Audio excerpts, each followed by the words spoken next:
तो number game में इस वक्त इमरान खान जो पहले 164 पर खड़े दिखाई दे रहे थे, अभी पाकिस्तानी मीडिया के हवाले से अगर हम इस दावे को सही माने तो बहुमत से कई ज्यादा पिछड़ गए हैं इमरान खान।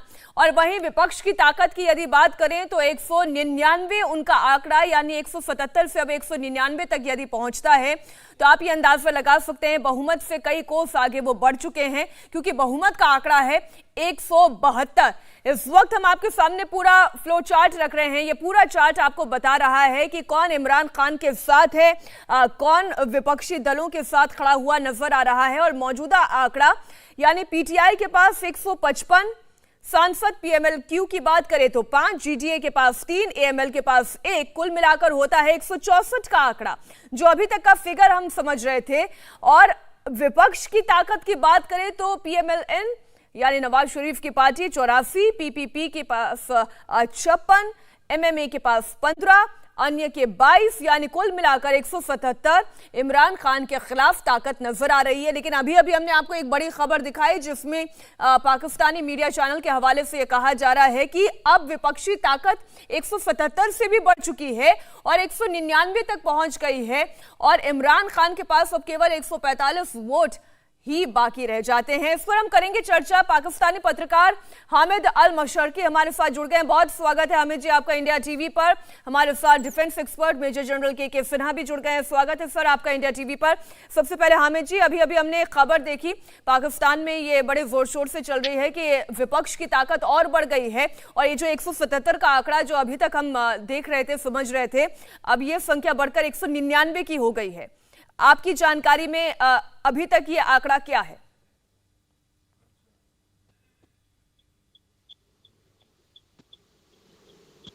हामिद जी, आपकी ऑडियो शायद आपने म्यूट कर रखी है, इसे अनम्यूट कर दें। सॉरी जी, अब आ रही है आवाज? जी बोले। जी, मैंने ये कहना था मीनाक्षी के जो अपोजिशन है उसने कल अपना पावर शो किया है सिंध हाउस में और उसके मुताबिक उन्होंने 196 अपोजिशन के जो मेंबर थे वो बना दिए थे, जो कि अभी तक अपोजिशन में हैं और ऑब्वियसली उनको 172 का आंकड़ा चाहिए गवर्नमेंट बनाने के लिए। तो इस हवाले से अगर नंबर गेम देखें तो बिल्कुल अपोजिशन ने अपने नंबर तो पूरे कर लिए। लेकिन मैं आपको ये बताता चलूं कि अभी तक जो सूरत हाल है उसके मुताबिक एक हुकूमत की तरफ से ये कहा जा रहा है कि अभी भी अगले 24 घंटों में या अगले कुछ घंटों में सूरत हाल बदल सकती है और अगर एमक्यूएम दूसरी तरफ चली जाती है तो उनके लिए जो है वो फिर अपोजिशन के लिए मेजॉरिटी दिखाना मुश्किल होगा, क्योंकि वो जो पीटीआई के मेंबर्स, गवर्नमेंट के मेंबर्स चले गए हैं वो फ्लोर क्रॉसिंग की वजह से उस तरफ वोट शायद ना डाल सकें। तो इस सूरत हाल के अंदर अभी भी अनसर्टेनिटी है मीनाक्षी। और एक और मैं बात आपको बताता चलूं कि जो सबसे इंपॉर्टेंट है वो ये कि इस सूरत हाल में इमरान खान की पब्लिक पॉपुलैरिटी बहुत बढ़ गई है और पब्लिक के अंदर ये परसेप्शन आ रहा है कि ये सारी अपोजिशन जहां सारी जो फॉर 30 इयर्स एक दूसरे से लड़ते रहते थे वो एक एजेंडा के ऊपर इकट्ठे हो गए हैं कि इमरान खान को हटाना है और पता नहीं उन्होंने उसके बाद क्या अचीव करना है। तो इस सूरत हाल के अंदर बहुत सारे जो तज्जियाकार हैं, बहुत सारे जो पत्रकार हैं, वो ये बात समझते हैं कि अपोजिशन के लिए इमरान खान को हटाने के बाद की जो मुश्किलात हैं उसका भी अभी बहुत सारा चीजें सामने आएंगी। लेकिन अभी जो पब्लिक पॉपुलैरिटी है वो इमरान खान की एकदम से बहुत ऊपर चली गई। जो इमरान की सरकार की जो नाहलियां थी, जो गलतियां थी, जो अनपॉपुलैरिटी थी, वो अब रिवर्स हो गई है, क्योंकि पब्लिक ये समझती है कि शायद इमरान खान को जबरदस्ती हटाया जा रहा है, शायद इमरान खान को किसी बैरूनी साजिश की वजह से हटाया जा रहा है, शायद इमरान खान के हटाने के अंदर इमरान खान का जो रशिया का दौरा है वो शामिल है, शायद इमरान खान का यूक्रेन और रशिया की जंग में यूरोप का साथ ना देना है, या अमेरिका से इमरान खान ने जिस तरह नो एब्सोल्युटली नॉट कहा तो उसके बाद जो सारा कुछ चेंजेस आई हैं, तो इसको इस नजर में देखा जा रहा है। और पाकिस्तान के अंदर इस मामले में इमरान खान अगर आउट हो भी गए तो मेरा ख्याल है अगले इलेक्शन में इमरान खान को 2/3 मेजॉरिटी भी मिल सकती है। ये सारी सूरत हाल जो है वो लम्हा बा लम्हा बदल रही है मीनाक्षी। बहुत बड़ी बात आप भारतीय दर्शकों के सामने रख रहे हैं। एक बार फिर हम दर्शकों को ये जानकारी दे दें कि इमरान खान की पॉपुलैरिटी इस वक्त पाकिस्तान में बढ़ रही है, क्योंकि एक आम धारणा वहां पर बन रही है कि शायद साजिशन उन्हें सत्ता से बेदखल करने की कोशिश की जा रही है। पाकिस्तान के गृह मंत्री शेख रशीद का इस बीच बयान आया, अगले 48 घंटे बहुत अहम है। वो ये कह रहे हैं शुक्रवार को कोई बड़ा फैसला हो सकता है। शेख रशीद ने क्या कहा वो भी हम आपके सामने रखते हैं। शुक्रवार को सियासत पलट सकती है। वजीर दाखिला शेख रशीद साहब हमारे साथ मौजूद हैं। शेख साहब, एक और चीज़ वजीर आज़म इमरान खान की जानिब से कहा गया है कि अदम एतमाद पर वोटिंग के दिन 1 लाख अफराद पार्लियामेंट के बाहर मौजूद होंगे, तो अमनो अमान कायम रखना वो आपकी जिम्मेदारी है। जब इतने लोग आएंगे तो कैसे कंट्रोल करेंगे? ये तो पार्लियामेंटेरियंस को धमकी नहीं है? देखिए, मैं 7 दिन से कह रहा हूँ कि टाइम गिनता रहता हूँ, इसी तरह बेनज़ीर के वक्त भी गिनता था। सो अब आइंदा 48 घंटे अहम है। जुमा और हफ्ता रात 12 बजे तक अहम है। कोई चीज अभी सियासत जो है बड़ी गहमा गहनी है इस्लामाबाद में, कोई चीज अभी फाइनल नहीं है। जो बात मैं कह रहा हूँ इस पर पहरा दूंगा कि आइंदा 48 घंटे बड़े अहम है, जुमा और हफ्ता। और एज ए इंटीरियर मिनिस्टर जो मेरी जिम्मेदारी है, लोग आ रहे हैं ऑफ कोर्स, सोशल मीडिया जो मैं तो नहीं देखता, जो लोग देख रहे हैं कि दुनिया की एक बड़ी तादाद आ रही है इतवार के दिन, उनको ज़ाहिर है MNAs को भी सिक्योरिटी देंगे। लेकिन अभी आप 48 घंटे इंतजार करें। अच्छा शेख साहब, अदालत भी कह चुकी है कि जी 72 घंटे आज ये खत्म हो जाएंगे, 48 घंटे और रह जाएंगे। जुमा और हफ्ता रात 12 बजे तक कौम इंतजार करे कि सियासत एक नया रुख भी इख्तियार कर सकती है। अच्छा, अदालत भी ये कह चुकी है कि वहां पर रेड जोन में लोग जमा नहीं हो सकते, तो फिर वजीर आजम साहब ने किस तरह कह दिया?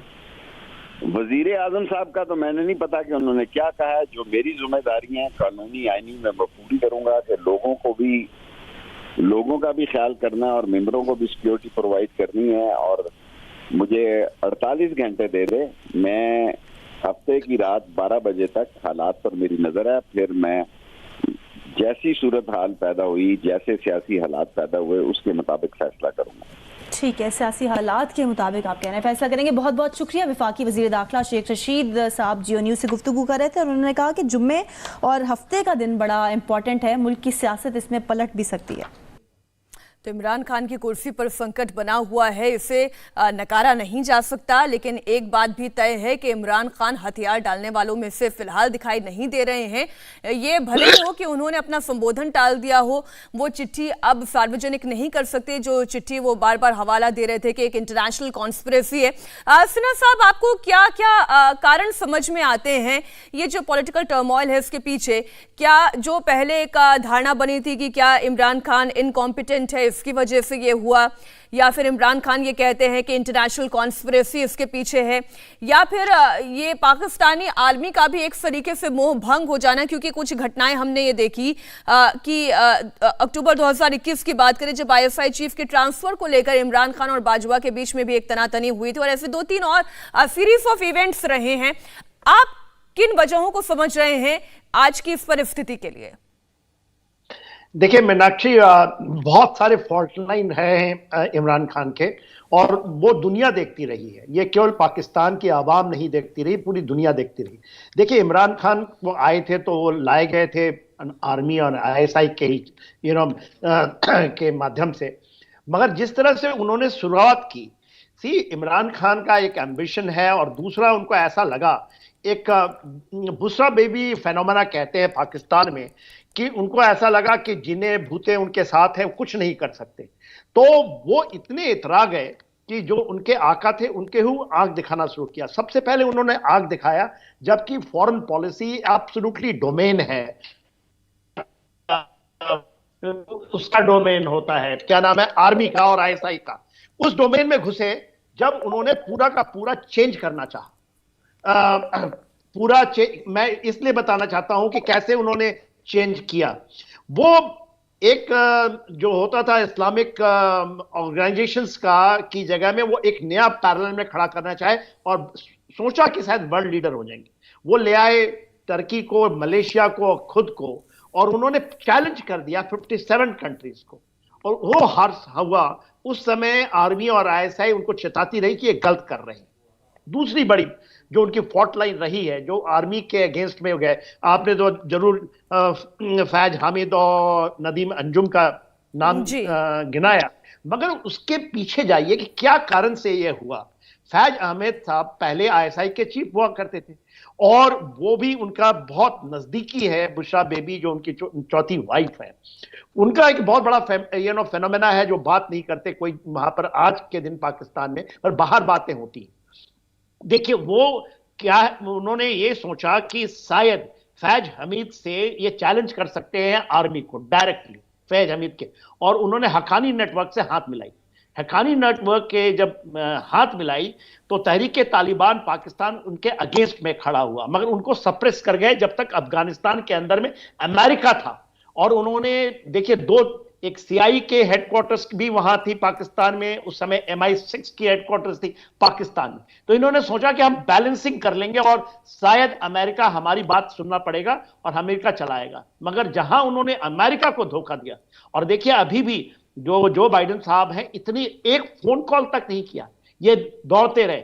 और जो उनके कुरैशी साहब हैं, उन्होंने सोचा कि शायद चाइना के साथ में लग करके इनको हम रशिया भेज देते हैं। रशिया के अंदर में पुतिन साहब जबकि पूरी वॉर चल रही है, और उन्होंने क्या अपना माहौल बनाया पूरे विश्व के अंदर में, और उन्होंने सोचा कि शायद भारत का हम ये लग करके देखें, और उन्होंने भारत की बड़ाई करने लगी कि स्ट्रैटेजिक ऑटोनॉमी है और किस तरह से भारत बैलेंसिंग कर लेता है अमेरिका को और कैसे करता है रशिया को, और हम भी शायद ऐसा कुछ कर पाएंगे कि हम चाइना को भी बैलेंस कर लें, हम ये कर लें। मगर ये चीजें हुई नहीं, और उन्होंने क्रॉस लाइन जब किया। लेकिन ये पर्टिकुलर जो आप मुद्दा ये कह रहे हैं कि अपने इंटरनेशनल पॉलिसीज को वो थोड़ा बदलना चाह रहे थे, वो अपनी फॉरेन पॉलिसी को बदलना चाह रहे थे। और अगर एक लिहाज से हामिद जी ये देखें तो ये एक प्रधानमंत्री का प्रेरोगेटिव भी है, और अगर इमरान खान ऐसा करना चाह रहे थे तो ये तो पाकिस्तान के हक में एक तरीके से कहा जा सकता है। केवल अमेरिका के पिछलगू बन के या केवल चाइना के पिछलगू बनकर किसी भी देश का भला तो नहीं हो सकता है। अगर मैं भारत की ही फॉरेन पॉलिसी की बात करूं तो भारत की जिस तरीके की फॉरेन पॉलिसी है, अपना हित वो पहले देखता है। अगर इमरान खान इस तरीके से आगे बढ़ भी रहे थे तो इस पर किसी भी विपक्षी दल को या आर्मी का नाराज होना समझ के परे है। जी मीनाक्षी, बिल्कुल आपने ठीक बात कही कि असल में इमरान खान जो हैं वो फॉरेन पॉलिसी को इंडिपेंडेंट पाकिस्तान की तरफ ले जा रहे हैं, और उनकी ये जो कोशिश थी कि हमने जो 20 इयर्स वॉर ऑन टेरर के नाम पे अमेरिका का साथ देकर जो हमने 80,000 हमारी हत्याएं हुई, उसका अब ये है कि मजीद सिलसिला रोका जाए और पाकिस्तान इंडिपेंडेंट कंट्री हो। मैं नहीं समझता कि आर्मी इसके खिलाफ है। मैं आपको ये बार बार बताऊं, जब इमरान खान इंटरनेशनल कॉन्स्पिरेसी की बात करते हैं तो मैं आपको कॉन्फिडेंस से ये कह रहा हूं कि आर्मी के अंदर जो 99% या 90% अफसरान हैं या सोल्जर्स हैं या वो सारे जो हैं वो पाकिस्तान की सॉवरेनिटी और इंडिपेंडेंस के मामले में कोई कॉम्प्रोमाइज नहीं करना चाहते, ना करेंगे। इसी तरह इमरान खान की पार्टी के अंदर भी एक इमरान खान के हक में एक पूरी एक वेव है।